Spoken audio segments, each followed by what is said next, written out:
बिस्मिल्लाहिर्रहमानिर्रहीम।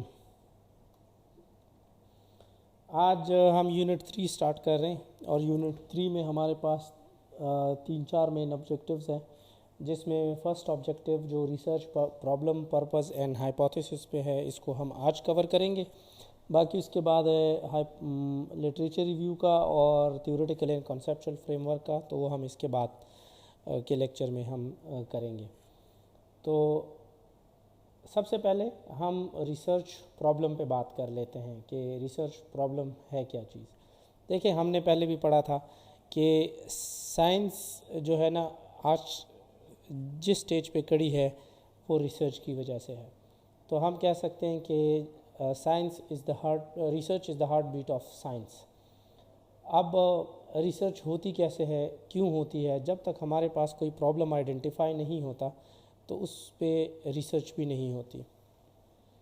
सो the main thing is identification of problem. अब research problem कहते किसे हैं? A research problem refer to difficulty which a researcher or a scientific community or industry or a government organisation और a society experiences. ये एक individual से लेके एक सोसाइटी तक अगर कोई डिफ़िकल्टी या कोई नॉलेज गैप या कोई ऐसा प्रॉब्लम जो हम फेस कर रहे होते हैं किसी भी लेवल पे, अगर उसको हम रिसर्च करें उस पर और उसका हल निकालें तो ये हमारे लिए हेल्पफुल साबित होता है। तो रिसर्च प्रॉब्लम बेसिकली वो प्रॉब्लम होता है जिस पे रिसर्च हो सके। एक इंडिविजुअल से लेकर एक सोसाइटी तक ये हो सकता है।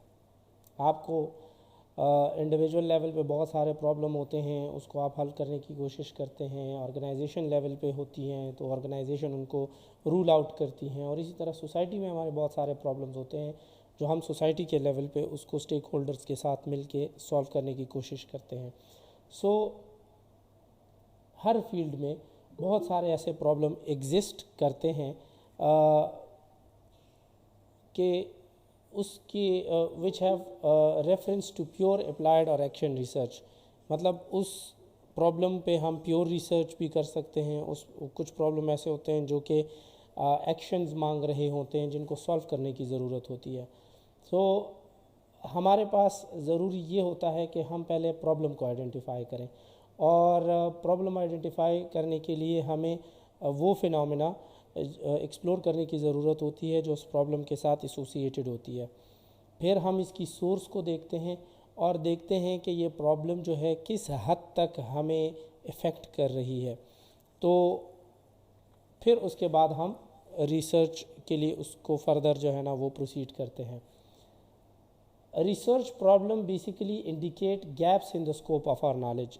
प्रॉब्लम हम उस चीज़ को कहते हैं या इशू हम उस चीज़ को कहते हैं जहाँ पे हमारे पास जो है एग्जिस्टिंग नॉलेज एंड रिसोर्स और हमारे डिज़ायर्ड एक्टिविटी या डिज़ायर्ड कंडीशन के दरमियान एक गैप होता है, तो वो एक प्रॉब्लम होता है।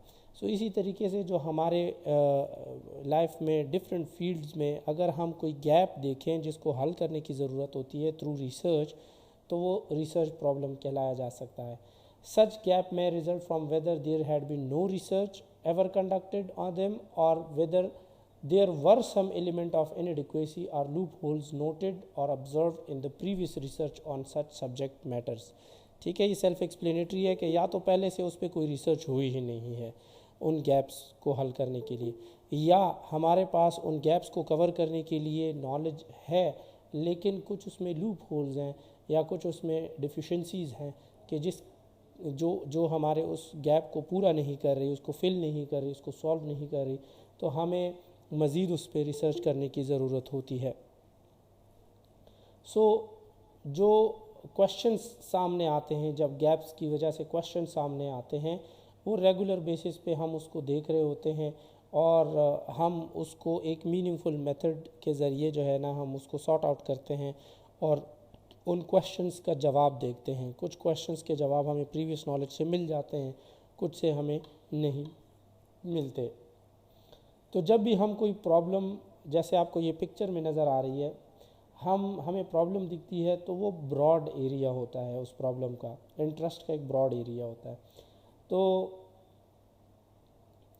फिर हम देखते हैं कि क्या ये प्रॉब्लम जो है ना सिर्फ एक इंसान को है या बहुत सारे लोगों को है, या एक इसका नेचर क्या है जो हमें इफ़ेक्ट कर रही है, ठीक है, और ये कितना इथिकल है इस प्रॉब्लम को सॉल्व करने के लिए इस पे काम करना। तो फिर हम जो है वो उस पर क्लैरिटी लेते हैं। क्लैरिटी किस तरीके से लेते हैं कि हम उसके बारे में रीड करते हैं, मज़ीद इन्फॉर्मेशन लेते हैं, और इन्फॉर्मेशन लेने का तरीका ये होना चाहिए कि हमें general to specific approach use करनी चाहिए कि हम पहले उसका ब्रॉडर स्कोप देखें, फिर स्पेसिफ़िकली उस चीज़ के ऊपर आए जो हमें इशू क्रिएट कर रहा है। तो इस तरीके से हमें क्लैरिटी ज़्यादा मिलती है। जब क्लैरिटी मिल जाए तो फिर हम उस पर काम करना शुरू कर देते हैं और उस प्रॉब्लम को हल करने की कोशिश करते हैं। तो रिसर्च में बेसिकली प्रॉब्लम के फार्मूलेशन की क्या इम्पोर्टेंस है, हमने पिछले जो हमारे पास स्लाइड थी उसमें पिक्चर में हमने वो स्टेप्स डिफाइन कर लिए। ये इसलिए ज़रूरी है क्योंकि हमें फोकस्ड मिलता है इस चीज़ से। जब हम कोई प्रॉब्लम स्पेसिफाई करते हैं, हमें कोई गैप नज़र आता है तो उसमें मल्टीपल प्रॉब्लम्स जो है ना वो एसोसिएटेड होते हैं। जैसे मिसाल के तौर पे पाकिस्तान में ले लें, टीबी की बीमारी है या कम्युनिकेबल डिजीज़ है। तो communicable disease is not only because of the microbes या जर्म्स या वो बैक्टीरिया वायरस वगैरह जिनसे वो होता है, इसमें मल्टीपल सोशल फैक्टर्स भी हैं। इसमें पावर्टी भी आता है कि वो लोग जो है ना उन कंडीशंस में रहते हैं कि जिसकी वजह से ये कम्युनिकेबल डिजीज़ अभी तक एग्जिस्ट कर रही है और फैलती जा रही है। इसी तरीके से हमारे पास सोशो इकोनॉमिक कंडीशंस हैं, इसी तरीके से एनवायरनमेंटल इश्यूज़ हैं, लॉ एंड ऑर्डर सिचुएशन है, एक्सेस टू हेल्थ केयर है कि हमारे पास हेल्थ केयर की फैसिलिटीज़ कितनी है, लोगों में अवेयरनेस एंड नॉलेज नहीं है सैनिटेशन और हाइजीन के हवाले से। तो ये बहुत सारे प्रॉब्लम्स एक इशू को सामने लेकर आ रहे होते हैं।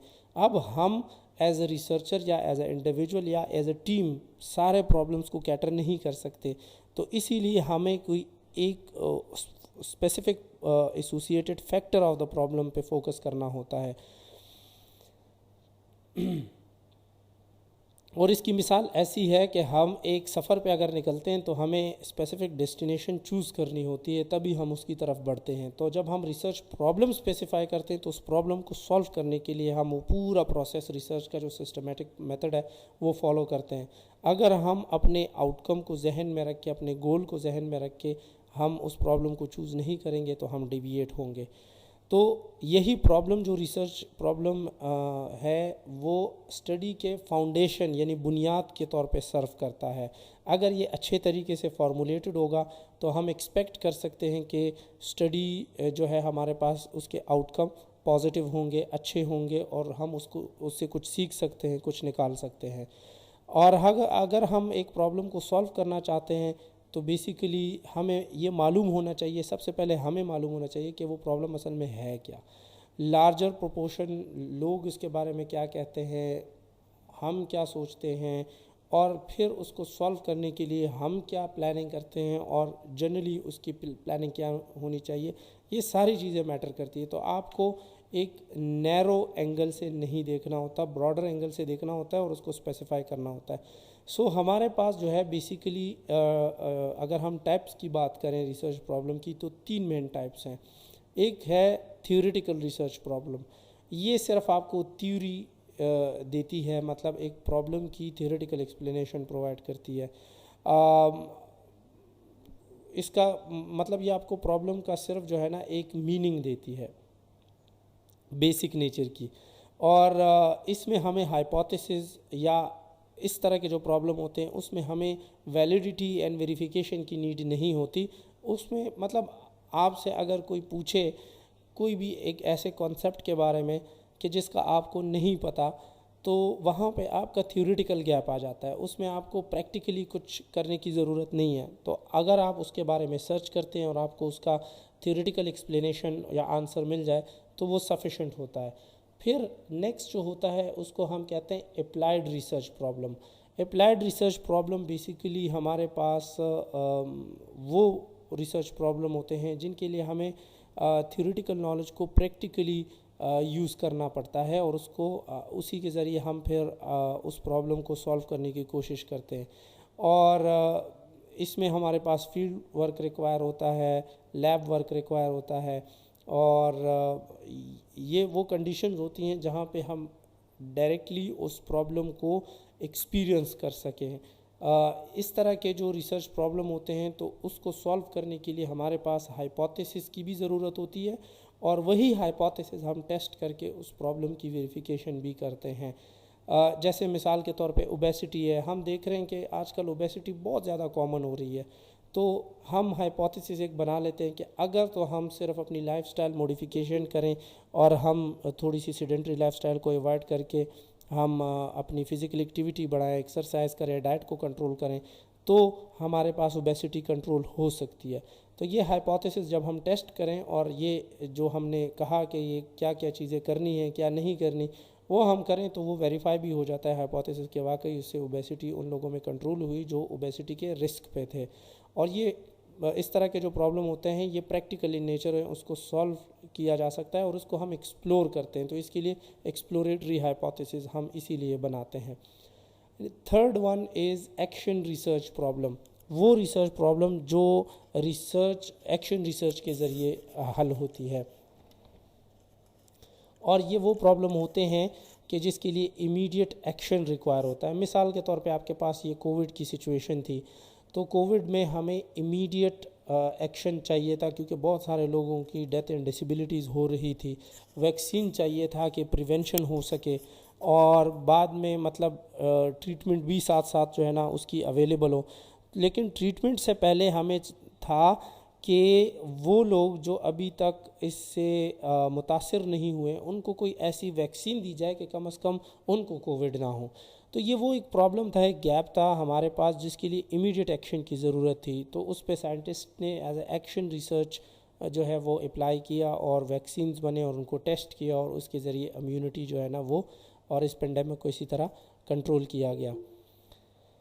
और ये जो इस तरह के एक्शन रिसर्च प्रॉब्लम होते हैं तो इसमें बेसिकली वो जो रिसर्च होती है ये कंटिन्यूस साइकिल में चलती है और क्विक सॉल्यूशंस रिक्वायर होते हैं। मिसाल के तौर पे जो वैक्सीन बनी तो वो पहले जो है ना वो एक तरह के माइसिस पे या रैबिट्स पे या मंकीज़ पे टेस्ट की गई, और उसके बाद इंसानों पे फ़ौरन उसको टेस्ट किया गया। वहाँ पे अगर सेफ्टी इस्टेब्लिश हो गई तो इंसानों में, और इंसानों में भी अगर कोई साइड इफ़ेक्ट्स रिपोर्ट हुए तो फ़ौरन उसमें थोड़ी सी मॉडिफिकेशन करके वो साइड इफ़ेक्ट्स भी रिमूव कर दिए और फिर उसको टेस्ट किया गया। तो क्विक सॉल्यूशंस जो है ना इसी तरह इमर्ज होते हैं इसमें। इस तरह के जो रिसर्च प्रॉब्लम होते हैं और एक्शन रिसर्च जो होती है, इसका मेन मकसद वेलफेयर और सर्विस ओरिएंटेड होता है कि जल्द से जल्द जो है ना सर्विस प्रोवाइड की जाए और वेलफेयर जो है ना लोगों तक पहुंचाई जाए। और ये रिसर्च प्रॉब्लम्स जो होती हैं ये होती भी सेंसिटिव नेचर की है, और इसमें डिसीजंस भी सॉल्यूशन से ओरिएंटेड रिक्वायर्ड डिसीजन होते हैं कि हमें सॉल्यूशन पे फोकस करना होता है। तो अब सवाल यहाँ ये आता है कि रिसर्च प्रॉब्लम के सोर्सेस क्या है। तो रिसर्च प्रॉब्लम बहुत सारे सोर्सेस के ज़रिए सामने आता है। एक तो हमारे पास एक्सपीरियंसेस एंड ऑब्जर्वेशंस होती हैं। हमारी डेली लाइफ में हमारे काम के दौरान हम बहुत सारे ऐसे मरीज़ों को देखते हैं कि जिनकी जो है ना ट्रीटमेंट में कोई गैप्स होते हैं, जिनकी ट्रीटमेंट तो हो रही होती है लेकिन वो असरअंदाज नहीं होती। मिसाल के तौर पे आजकल सबसे ज़्यादा जो कॉमन है नॉन कम्युनिकेबल डिजीज़ के अंदर और ट्रीटमेंट के अंदर जो सबसे एक चैलेंजिंग टास्क है वो है एंटीबायोटिक रेजिस्टेंस का। तो एज ए नर्सेज हम देख रहे होते हैं कि मरीज़ों को तो हम हैवी डोजेज़ ऑफ एंटीबायोटिक्स लगा रहे होते हैं लेकिन वो मल्टीपल एंटीबायोटिक्स से भी रेजिस्टेंट होते हैं।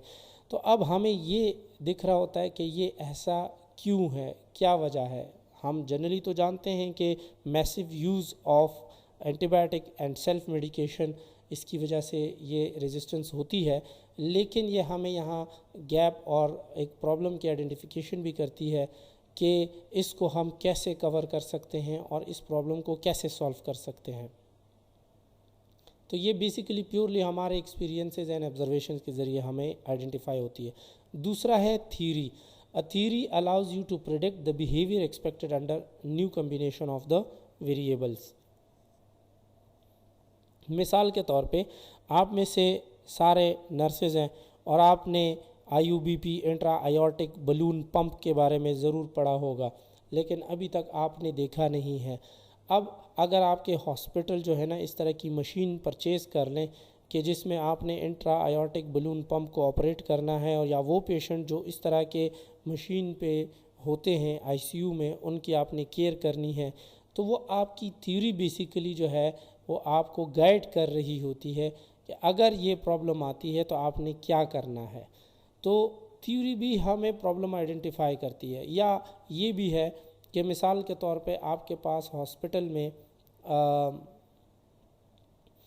पीडियाट्रिक सर्जरी का वार्ड जो है ना नहीं है और बहुत सारे पीडियाट्रिक सर्जरी के पेशेंट्स आते हैं, तो आपने पीडियाट्रिक सर्जरी के पेशेंट्स को थियोरेटिकली पढ़ा होता है उसकी डिजीज़ के और उनकी केयर के बारे में, लेकिन आपके पास जब वो आते हैं तो वो स्पेसिफिक वार्ड नहीं है, फिर भी आप उनकी केयर कर रहे होते हैं।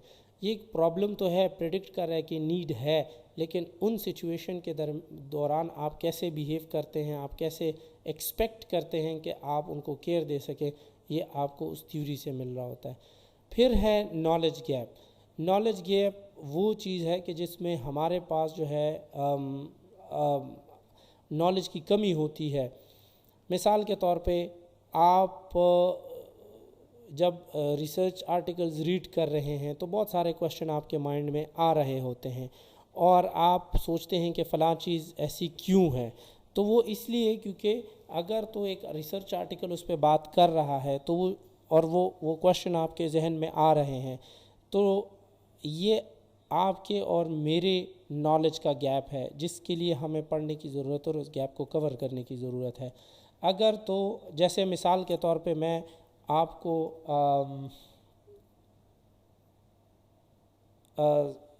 कहूँ कि 10 SOV, ठीक है। अब आप कहें कि SOV ये जो एब्रीविएशन है ये क्या चीज़ है। अब ये एक एस्टेब्लिश्ड टर्म है जिसके एब्रीविएशन मैंने यूज़ की क्योंकि मुझे इसका पता है, लेकिन चूँकि आपके नॉलेज में गैप होगा अगर इन केस, तो आप कहेंगे कि ये क्या चीज़ है। तो सवाल यहाँ ये है कि जब आप इसको सर्च करेंगे, इसके बारे में पढ़ेंगे, तो आप समझेंगे कि 10 SOV का मतलब 10 साइन ऑफ वाइटैलिटी है जो हम पेशेंट्स में देखते हैं ब्रेन डेथ के क्राइटेरिया में या इस तरह बहुत सारी और कंडीशंस में। इसी तरीके से कॉन्ट्राडिक्टरी रिज़ल्ट्स, जब हमारे पास हम बुक्स पढ़ते हैं या आर्टिकल पढ़ते हैं तो एक बुक या आर्टिकल एक बात कर रहा होता है और दूसरी जो है हमारे पास लिटरेचर का सोर्स वो दूसरी बात कर रहा है, तो वहाँ भी सवाल जन्म लेते हैं कि ऐसा क्यों है। तो वहाँ भी प्रॉब्लम आइडेंटिफाई होते हैं। और बुक्स जो है हमारे पास सबसे अच्छी सोर्स होती है रिसर्च आइडियाज़ की। उसकी वजह यह है कि ये जो बुक्स होती हैं ये कम्बिनेशन ऑफ मैनी रिसर्चेस से बनती है, और एक बुक जो है ना वो हमारे पास जब राइटर बहुत सारे एक टॉपिक पे स्टडी कर लेता है, बहुत सारे आर्टिकल पढ़ लेता है, तो वो एक बुक का एक चैप्टर या एक डिजीज़ पे ये इस तरह के जो है ना वो बुक लिख सकता है। तो ये आसान नहीं है बुक लिखना, इसके लिए बहुत पढ़ना पड़ता है, और इसी वजह से ये एक अच्छा सोर्स है हमारे पास रिसर्च आइडियाज़ का। सो जब हम रिसर्च प्रॉब्लम को चूज़ करते हैं तो हमें क्या चीज़ें कंसिडर करनी पड़ती है। हमारे जहन में ऐसी क्या चीज़ें होनी चाहिए कि हम ये कहें कि हम इसको एज ए रिसर्च प्रॉब्लम ले भी सकते हैं, इसको सॉल्व भी कर सकते हैं या इस पर रिसर्च भी कर सकते हैं। और ये इसलिए ज़रूरी है कि अगर हम ये सारे पॉइंट्स जो है ना वो देखें और हम इन पॉइंट से पास हो जाएं तो फिर हमारा जो मोटिवेशन लेवल है वो मेंटेन रहता है और हम उसको कंप्लीट भी कर सकते हैं उस रिसर्च को। सबसे पहले जो है वो इंटरेस्ट पे डिपेंड करता है। अगर किसी चीज़ में आपका इंटरेस्ट होगा तो आप उसको एज अ प्रॉब्लम लेंगे और उसके सोल्यूशन के लिए कोशिश करेंगे। अगर इंटरेस्ट नहीं होगा तो आपने स्टार्ट तो कर देना है लेकिन बीच में छोड़ देना है। और इंटरेस्ट ही हमें हार्ड वर्क पे मजबूर करता है, इंटरेस्ट ही हमें जो है ना फोकस होने पे और मोटिवेटेड रहने पे फोर्स कर रहा होता है, जो एक हमारी इंटरनल गट फीलिंग होती है। इसी तरीके से मैग्नीट्यूड का मतलब आपके पास इतना सफिशेंट नॉलेज होना चाहिए रिसर्च प्रोसेस का कि वो आपके प्रॉब्लम को हल कर सके। If for example as a nurse मैं या आप, या एज अ डॉक्टर मैं या आप, कोई भी एक टॉपिक उठा लें और जो हमारे डोमेन का नहीं हो, इंजीनियरिंग का हो, और हम उसको सॉल्व करने पे लग जाएं तो हमारी वो एक्सपीरियंस और नॉलेज के साथ मीट नहीं कर रही। इसी तरीके से अगर इंजीनियर उठ के कहे, मैकेनिकल इंजीनियर, वो कहे कि भाई मैं पेशेंट को ट्रीट करना है तो वो और रिसर्च के थ्रू करना है तो वो उसके नॉलेज लेवल की चीज़ नहीं है। तो इसीलिए आपके पास सफिशेंट नॉलेज होना चाहिए कि आप उस रिसर्च प्रॉब्लम को हल कर सकें। दूसरी बात यह है कि उस प्रॉब्लम को आप नैरो डाउन करें। इसके लिए हम स्मार्ट का रूल अप्लाई करते हैं। ये स्मार्ट के हर अल्फ़ाबेट का अपना मतलब है। S means specific, m manageable, a achievable, r realistic and t means time bound.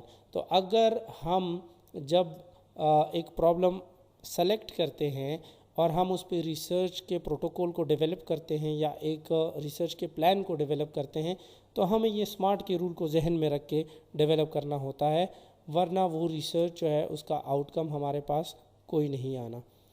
इसी तरीके से लेवल ऑफ एक्सपर्टीज़, ये तो हमने इस पे बात भी कर ली। रेलेवेंस, ये भी हमने बात कर ली कि जो काम जिसका होता है वो उसी में अगर एक्सपर्ट होगा और वो उसको हल करेगा तो उसके पास बॉडी ऑफ नॉलेज भी होती है, उसके पास गैप्स को कवर करने के लिए लिंकेजेस भी होते हैं, और अगर वो ये नॉलेज और ये लिंक्स क्रिएट करेगा और उस प्रॉब्लम को सॉल्व करेगा तो वो प्रॉब्लम का सॉल्यूशन इतना इफ़ेक्टिव होता है कि वो हमारी पॉलिसी फॉर्मुलेशन को भी इफ़ेक्ट करता है। इसी तरीके से अवेलेबिलिटी ऑफ डेटा, अगर हमारे पास एक प्रॉब्लम से रिलेटेड डेटा अवेलेबल है तो वो ही रिसर्च हमारे पास ज़्यादा सक्सेसफुल रहती है और उस प्रॉब्लम को हम हल भी कर सकते हैं। अब एक प्रॉब्लम के बारे में हमारे पास डेटा ही अवेलेबल नहीं है तो हम कैसे उस पर रिसर्च कर सकते हैं? तो हमारे पास डेटा बेसिकली एक प्राइमरी सोर्स होता है, एक सेकेंडरी सोर्स होता है। प्राइमरी सोर्स डेटा का वो होता है कि वो हमें डायरेक्ट डेटा मिल रहा होता है, जैसे मरीज़ से उनकी कंडीशन के बारे में हमें डायरेक्ट इन्फॉर्मेशन मिल रही होती है। जबकि अगर हम इनडायरेक्ट इन्फॉर्मेशन लें कि उनके पेपर्स से, उनके टेस्ट रिपोर्ट से, उनके डॉक्टर के नोट से, नर्सिस के नोट से हम इन्फॉर्मेशन लें तो वो basically secondary source of data कहलाता है। ये सोर्स ऑफ डेटा को हम लिटरेचर रिव्यू वाले चैप्टर में या लेक्चर में भी कवर करेंगे। इसी तरीके से हमने ये देखना होता है कि जो प्रॉब्लम हम चूज़ कर रहे हैं वो कितना इथिकली साउंड है और उसमें क्या इथिकल इश्यूज़ आ सकते हैं, जिसको हम पहले से अगर कंसिडर कर लें और इस रिसर्च प्रॉब्लम को इस तरीके से फॉर्मुलेट करें कि जिससे हमें इथिकल इश्यूज सामने ना आए, तो वो प्रॉब्लम हम फिर बेहतर तरीके से उसको डील कर सकते हैं। तो ये कुछ चीज़ें हैं जब भी हमने रिसर्च प्रॉब्लम को स्पेसिफाई करना होता है, सेलेक्ट करना होता है for the purpose of doing research, तो हमें ये सारी चीज़ें उसमें देखनी पड़ती है। जो पर्पज़ होता है, पर्पज़ हमें बताता है कि हम एक स्टडी कर क्यों रहे हैं, और यही जो हमारे पास पर्पज़ या गोल होता है यही हमें आइडेंटिफाई करता है या डिस्क्राइब करता है किसी भी कॉन्सेप्ट को, कि हम उसको एक्सप्लेन कर सकें या उसको हम प्रिडिक्ट कर सकें और a solution to a situation that indicate the type of the study to be conducted. क्या हमारा पर्पज़ ये है, क्योंकि हम मिसाल के तौर पे अगर एक स्टडी कर रहे होते हैं तो उसका पर्पज़ क्या होना चाहिए, उस प्रॉब्लम को सोल्यूशन होना चाहिए। So in simple word the purpose statement identify the variable, एक तो हमें बताता है कि वेरिएबल्स इसमें कौन कौन से होंगे, दूसरा पॉपुलेशन क्या होगी, स्टडी सेटिंग क्या है। सो द जैसे मैंने वो ओबेसिटी की मिसाल ली तो उसका अगर एग्जांपल हम बताएं तो ये है कि the purpose of the study is to see या to check the effect of lifestyle modification method such as controlling the use of junk food and increasing the activity level in those people having high risk of obesity, ठीक है, for the purpose to check the effect of lifestyle modification in the control of obesity, ठीक है। सो इस तरह के जो हम statement देते हैं रिसर्च आर्टिकल्स में, तो वो हमारे उस रिसर्च को जस्टिफाई करती है, और ये हम जो है स्पेसिफिक चलते हैं इसमें। सो हम इसको ऑब्जेक्टिवली स्टेट करते हैं, मतलब हमारा जो रिसर्च होता है उसका 1, 2 या 3 पॉइंट्स में हम एक पर्पस बताते हैं कि हमारा ये मकसद है, ये मकसद है और ये मकसद है, ताकि हम उससे डिविएट ना हो सकें और हम उसमें कोई बायसनेस जो है ना वो उससे बच सके। जो रिसर्चर बेसिकली पर्पस क्लियर नहीं बता सकते वो उस अपने रिसर्च से बायसनेस को नहीं निकाल सकते।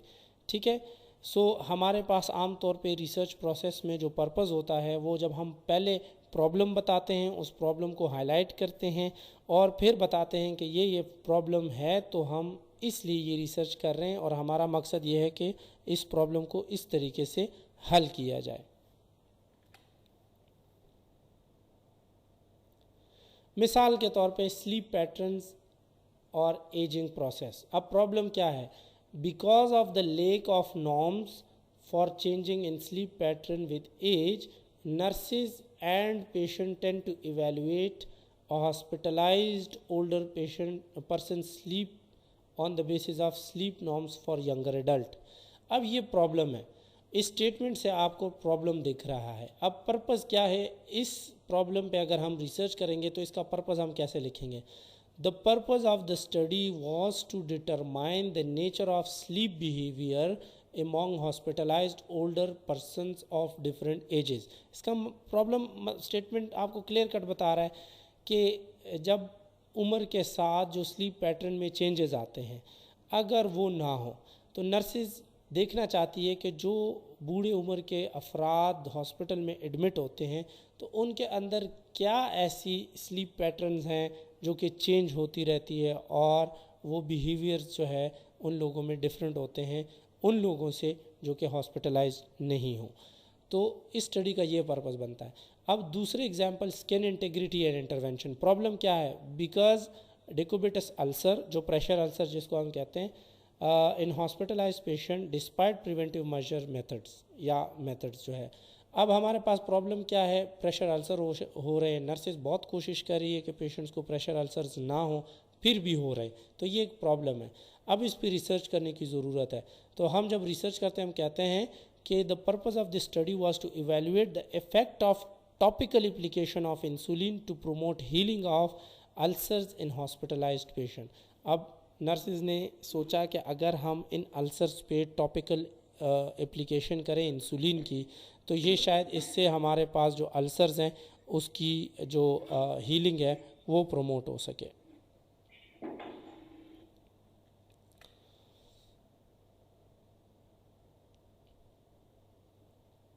What is a hypothesis? देखिए, हाइपोथेसिस हम मैट्रिक से पढ़ते आ रहे हैं, एक ऐसा स्टेटमेंट जो कि बेसिकली एक अजम्पशन होती है किसी भी एविडेंस के बेस पे। हम अगर किसी चीज़ के बारे में एक अंदाज़ा लगा के एक स्टेटमेंट दे तो वो हमारा एक हाइपोथेसिस होता है। और हाइपोथेसिस वो एक फ़र्ज़ी स्टेटमेंट होता है अनटिल प्रूवन, जब तक वो साबित नहीं हो जाता एक फ़र्ज़ी स्टेटमेंट होता है। तो रिसर्च में भी जब हम प्रॉब्लम आइडेंटिफाई करते हैं तो और फिर हम अपनी रिसर्च पर्पस को बताते हैं तो उसके साथ एक हाइपोथेसिस भी देते हैं। अगर वो अप्लाइड रिसर्च या फिर जो है एक्शन रिसर्च होता है तो हाइपोथेसिस हमें वो स्टेटमेंट देता है कि जिससे हम कहते हैं कि फ़लाँ चीज़ अगर ऐसी है और हम ऐसे करें तो ये इसकी कंडीशन चेंज हो जाएगी या हो सकता है कि ये आउटकम डिफरेंट हो। सो कोई भी इन्वेस्टिगेशन या रिसर्च जो होती है तो जब उसके रिसर्च क्वेश्चंस को हम स्पेसिफाई कर लेते हैं, प्रॉब्लम बता दिया, पर्पस बता दिया, फिर हम रिसर्च क्वेश्चन बता देते हैं, तो बुनियादी तौर पे हमारे पास उन्हीं क्वेश्चंस के बेस पे हम प्रेडिक्शंस कर रहे होते हैं। It include component like variable, population and relation between the variable. इसमें ये सारी चीज़ें इंपॉर्टेंट होती है कि क्या क्या ऐसे वेरिएबल्स हैं जो आपस में इंटरेक्ट कर रहे हैं, कौन से लोग हैं जिनमें ये वेरिएबल्स पाए जाते हैं और उनके दरमियान क्या रिलेशनशिप है। सो एक रिसर्च हाइपोथेसिस जो होता है वो हम एक तो ये याद रखें कि क्वांटिटेटिव रिसर्च में हाइपोथेसिस होता है। दूसरी बात ये है कि हमारे पास जो वो रिसर्चेज जिसमें हम वेरिएबल के दरमियान रिलेशनशिप, एसोसिएशन या कोई इफ़ेक्ट देखना चाहते हैं तो तब हम हाइपोथेसिस बनाते हैं। अगर हमने सिंपल डिस्क्रिप्शन करनी है क्वांटिटेटिवली किसी चीज़ की तो वहाँ पे हमें हाइपोथेसिस की नीड नहीं होती। सो एक अच्छे हाइपोथेसिस की कुछ कैरेक्टरिस्टिक होती है। सबसे पहले कि एक अच्छा हाइपोथेसिस सिंपल होना चाहिए, जो क्लियर कट हो और जो जस्टिफाइबल हो। इसी तरीके से वो टेस्टेबल होना चाहिए थ्रू रिसर्च। हम वो स्टेटमेंट दें कि उसको हम थ्रू रिसर्च प्रूफ कर सकें, उसको टेस्ट कर सके। अब वो जब टेस्ट होगा तो पता चलेगा कि हमारा हाइपोथेसिस ठीक था या गलत था। तो अगर वो टेस्टेबल ही नहीं है तो वो हाइपोथेसिस ठीक नहीं है। सो दूसरी कैरेक्टरिस्टिक ये होगी कि वो हाइपोथेसिस टेस्टेबल होना चाहिए। तीसरा ये है कि वो हाइपोथेसिस रिजल्ट ओरिएंटेड हो, मतलब हम वेरिएबल्स को भी बताएं और हम बताएं उस हाइपोथेसिस में कि हम असल में चाहते क्या है। तीसरी बात यह है कि वो हाइपोथेसिस सेल्फ एक्सप्लेनेटरी हो, कि कभी कोई रीडर अगर उस हाइपोथेसिस को पढ़े तो उसको समझ आए कि इस रिसर्च से ये देखना क्या चाह रहे थे।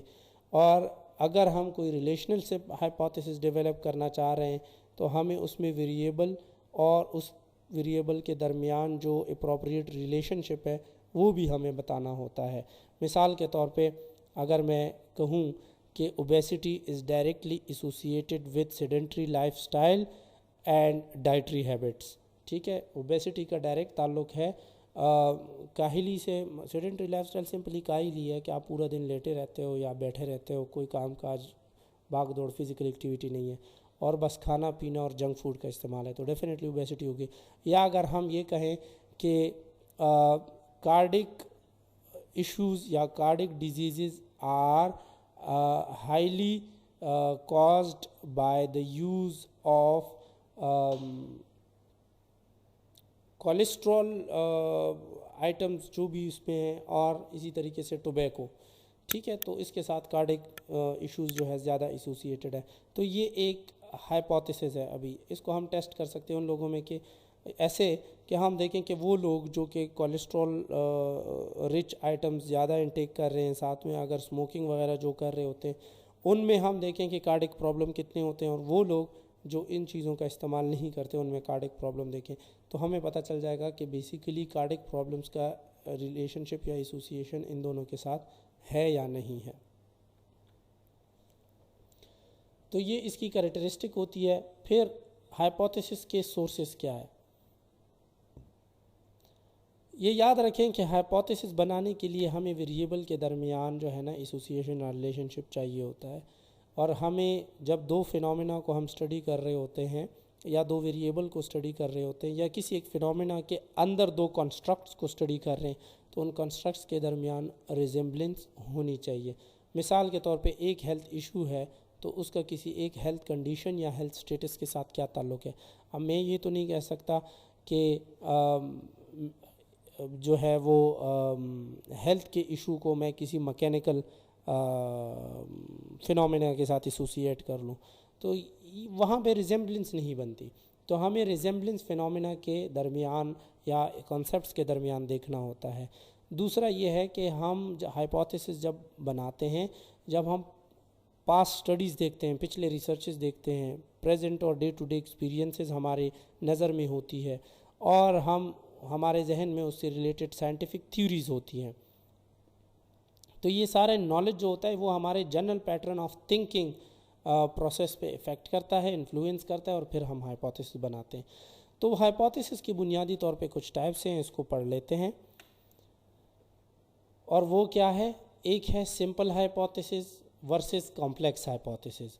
ये दोनों मतलब पेयर्स में होते हैं। इस तरह जो इसके टाइप्स है ना वो एक दूसरे के अपोजिट होते हैं और पेयर्स में होते हैं। एक हाइपोथेसिस वो होता है जो बिल्कुल सिंपल होता है, वो एक वेरिएबल या एक सिंगल इंडिपेंडेंट वेरिएबल की बात कर रहा होता है। मिसाल के तौर पे if you eat more vegetable you will lose weight faster, मतलब अगर आप ज़्यादा सब्जियों का इस्तेमाल करेंगे तो आप वेट लॉस ज़्यादा जल्दी करेंगे। तो यहाँ पे हमने क्या बात की कि ज़्यादा इस्तेमाल जो वेजिटेबल का है वो एक इंडिपेंडेंट वेरिएबल है। वेजिटेबल अगर खाएं या ना खाएं तो आपका वेट जो है बुनियादी तौर पे वो डिपेंडेंट है वेरिएबल पे। जो वेजिटेबल्स हैं, वेजिटेबल आपके वेट पे डिपेंडेंट नहीं है। तो यहाँ पे वेट लॉस जो है वो डिपेंडेंट वेरिएबल है और जो वेजिटेबल है वो इंडिपेंडेंट वेरिएबल है। लेकिन हमने फोकस किस चीज़ पे किया है, वेजिटेबल के, कि अगर आप वेजिटेबल खाएंगे तो आप वेट लॉस ज़्यादा जल्दी करेंगे। तो ये एक सिंपल हाइपोथेसिस है, वन लाइन है, सिंपल स्टेटमेंट है और क्लियर कट हाइपोथेसिस है। जबकि दूसरी तरफ इसके अगेंस्ट एक हाइपोथेसिस स्टेटमेंट वो होता है जो कॉम्प्लेक्स होता है, और इसमें क्या होता है कि दो या दो से ज़्यादा वेरिएबल्स होती हैं और वो इंडिपेंडेंट वेरिएबल्स उसमें दो या दो से ज़्यादा होती है। सिंपल हाइपोथेसिस में एक इंडिपेंडेंट वेरिएबल का होना लाजमी है। डिपेंडेंट वेरिएबल इसमें हो भी सकता है, नहीं भी हो सकता, लेकिन जो कॉम्प्लेक्स हाइपोथेसिस है इसमें मिनिमम दो जो इंडिपेंडेंट वेरिएबल है वो होना लाजमी है। मिसाल के तौर पे eating more vegetable and fruits lead to weight loss, glowing skin and reduce the risk of many disease such as heart disease. अब इसमें हार्ट डिजीज़ जो है वो बेसिकली डिपेंडेंट है, वेट लॉस भी डिपेंडेंट है, ग्लोइंग स्किन भी dependent है।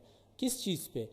वेजिटेबल एंड फ्रूट्स के इस्तेमाल पे। अब ये दो अलग अलग चीज़ें हैं, use of vegetable and use of fruits. तो ये दोनों चूंकि इनकी नेचर अलग है तो खाने की चीज़ें, लेकिन वेजिटेबल एक अलग आइटम है, वेरिएबल है, और फ्रूट अलग है। ये दोनों इंडिपेंडेंट है। और ये बाकी जो वेट लॉस है, स्किन का ग्लोइंग होना या फिर डिजीज़ से, हार्ट डिजीज़ से बचना, ये डिपेंड करता है इन दोनों पे। तो इस तरह का अगर आप स्टेटमेंट देखें तो लंबा स्टेटमेंट है, इसमें मल्टीपल वेरिएबल्स हैं और इसको समझने के लिए आपको 1 मिनट सोचना पड़ता है। तो ये कॉम्प्लेक्स हाइपोथेसिस की एग्जांपल है। देन आता है नल और अल्टरनेट हाइपोथेसिस। अब हर रिसर्च में नल और अल्टरनेट हाइपोथेसिस होता है। जो सिंपल हाइपोथेसिस हो, कॉम्प्लेक्स हो, डायरेक्शनल हो, नॉन डायरेक्शनल हो, कोई भी हाइपोथेसिस हो, अगर तो वो रिसर्चर क्लेम कर रहा है ना, तो वो अल्टरनेट या रिसर्चर हाइपोथेसिस कहलाता है। उसके अगेंस्ट जो भी स्टेटमेंट होगा वो नल हाइपोथेसिस होता है। तो हम पहले जो है ना वो रिसर्चर या अल्टरनेट हाइपोथेसिस को पढ़ लेते हैं। ये वो स्टेटमेंट होता है जो रिसर्चर अपने रिसर्च के बारे में प्रिडिक्ट कर रहा होता है, ठीक है। उसको हम रिसर्चर या अल्टरनेट हाइपोथेसिस कहते हैं। उसको हम H1 से डिनोट करते हैं स्टेटिस्टिकल टर्म्स में, ठीक है, या HA से भी करते हैं। और ये क्लियर कट हमें बताता है कि डिपेंडेंट वेरिएबल जो है वो कैसे इफ़ेक्ट होते हैं इंडिपेंडेंट वेरिएबल से। एक अच्छा अल्टरनेटिव हाइपोथेसिस जो है उसकी अगर हम यहाँ पे सिंपल मिसाल दे दें कि attending physiotherapy sessions improve athletes on field performance. अगर एक खिलाड़ी जो है फिजियोथेरेपी के सेशन रेगुलरली अटेंड करेगा तो उसकी ग्राउंड पे परफॉर्मेंस ज़्यादा अच्छी होगी। तो ये physiotherapy sessions basically independent variable है, और ये हमारे पास एथलीट परफॉर्मेंस ऑन ग्राउंड ये डिपेंडेंट वेरिएबल है। लेकिन यहाँ पे ये रिसर्चर क्लेम कर रहा है कि वो लोग जो कि फिजियोथेरेपी सेशंस ले रहे थे वो खिलाड़ी, तो उनकी परफॉर्मेंस ज़्यादा अच्छी होगी। अब ये रिसर्चर का क्लेम है। या दूसरा, एक रिसर्चर क्लेम करता है कि पानी जो है वो 100 डिग्री सेंटीग्रेड पे एवेपोरेट करता है। तो अब इसके अगेंस्ट रिसर्च का नेचुरली रिसर्च के अंदर एक हाइपोथेसिस जनरेट होता है जिसको नल हाइपोथेसिस कहता है। और वो क्या करता है, आप सिंपल अल्फाज में ये समझे कि हर अल्टरनेट हाइपोथेसिस का अपोजिट स्टेटमेंट जो अल्टरनेट हाइपोथेसिस को कैंसिल करने की कोशिश करता है, उसके अगेंस्ट स्टेटमेंट देता है, उसको हम नल हाइपोथेसिस कहते हैं।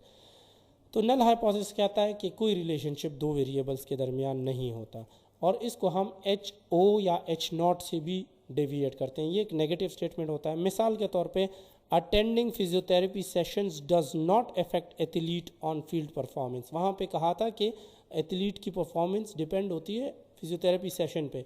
नल हाइपोथेसिस कह रहा है कि ये डिपेंडेंट नहीं है, ये ऑटोमेटिकली जनरेटेड स्टेटमेंट है रिसर्च के अंदर।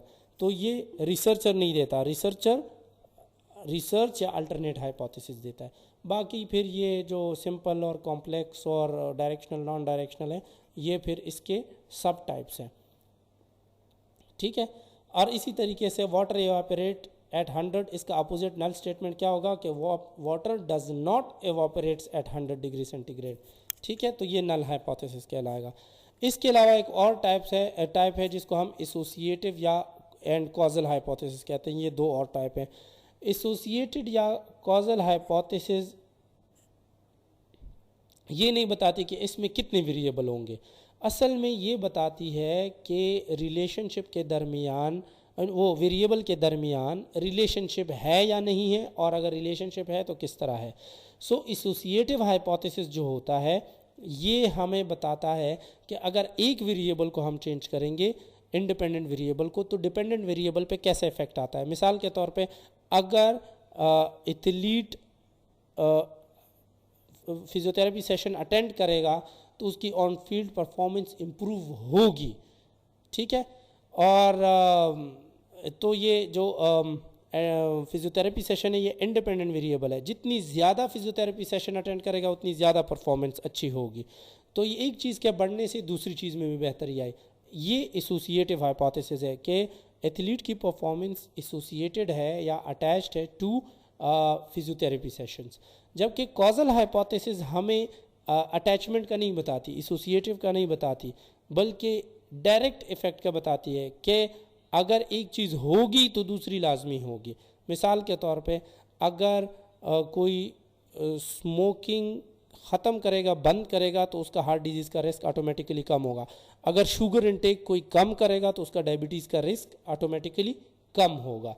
तो ये कॉजल हाइपोथेसिस मतलब कॉज एंड इफेक्ट वाली फिनोमिना इसमें आती है। The last one is directional and non directional hypothesis. तो ये भी अल्टरनेट हाइपोथेसिस के टाइप्स हैं।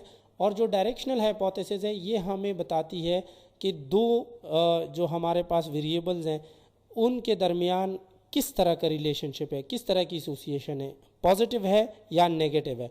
इसको हम H1C रिप्रेजेंट करते हैं क्योंकि अल्टरनेट हाइपोथेसिस की टाइप है, और ये हम इन साइन से डिनोट करते हैं, ग्रेटर देन और लेस देन के साइन से। ये हम मैथमेटिकल साइंस जो यूज़ करते हैं, और इससे हम दो वेरिएबल के दरमियान जो रिलेशनशिप होता है उसको प्रेडिक्ट करते हैं, उसकी नेचर को। मिसाल के तौर पे children aged 4 years eating proper food over 5 year period are having higher IQ level than children not having proper meal. जिन बच्चों ने 5 साल तक उनको अच्छी मील मिली उनका IQ लेवल ज़्यादा अच्छा होता है उन बच्चों से जिनको प्रॉपर मील नहीं मिलती। तो अब ये दिखा रहा है कि प्रॉपर मील का बच्चों के IQ के साथ पॉजिटिव डायरेक्ट एसोसिएशन या रिलेशनशिप है। एक चीज़ कंटिन्यूस मिलती रहेगी तो दूसरी चीज़ कंटिन्यूस बढ़ती रहेगी। सो ये इफ़ेक्ट एक डायरेक्शन में इफेक्ट शो कर रहा है कि एक चीज़ मिलेगी तो दूसरी इम्प्रूव करेगी, एक चीज़ नहीं मिलेगी प्रॉपर मील तो IQ लेवल नहीं इम्प्रूव करेगा। जबकि नॉन डायरेक्शनल हाइपोथेसिस वो होते हैं कि वो हमें कोई डायरेक्शन नहीं बताते। नॉन डायरेक्शनल हाइपोथेसिस की मिसाल वही स्मोकिंग क्विट करके अगर स्मोकिंग कम होगी या ख़त्म होगी तो हार्ट की जो हेल्थ होती है वो इम्प्रूव होगी। तो एक चीज़ के कम होने से दूसरी चीज़ का बढ़ना, एक चीज़ के बढ़ने से दूसरे का बढ़ना, या एक के कम होने से दूसरे का कम होना, ये हमें डायरेक्शंस बता रही होती हैं। तो ये डायरेक्शनल हाइपोथेसिस है।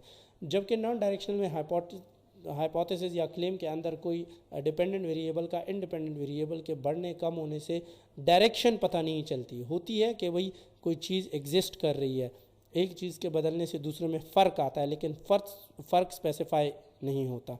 ठीक है, मतलब मैं अगर ये कहूँ कि स्मोकिंग छोड़ने से या कोलेस्ट्रॉल डाइट बंद करने से हार्ट की हेल्थ पे इफ़ेक्ट पड़ता है। अब आप सवाल ये करते हैं क्या इफ़ेक्ट पड़ता है, मुझे नहीं पता कि बेहतर होता है या ख़राब होता है। तो इस तरह का जो स्टेटमेंट होता है वो नॉन डायरेक्शनल हाइपोथेसिस होता है। आज तक के लेक्चर में इतना ही, इंशाल्लाह नेक्स्ट लेक्चर में पढ़ेंगे। अब कोई क्वेश्चन है तो आप पूछ सकते हैं। Thank you.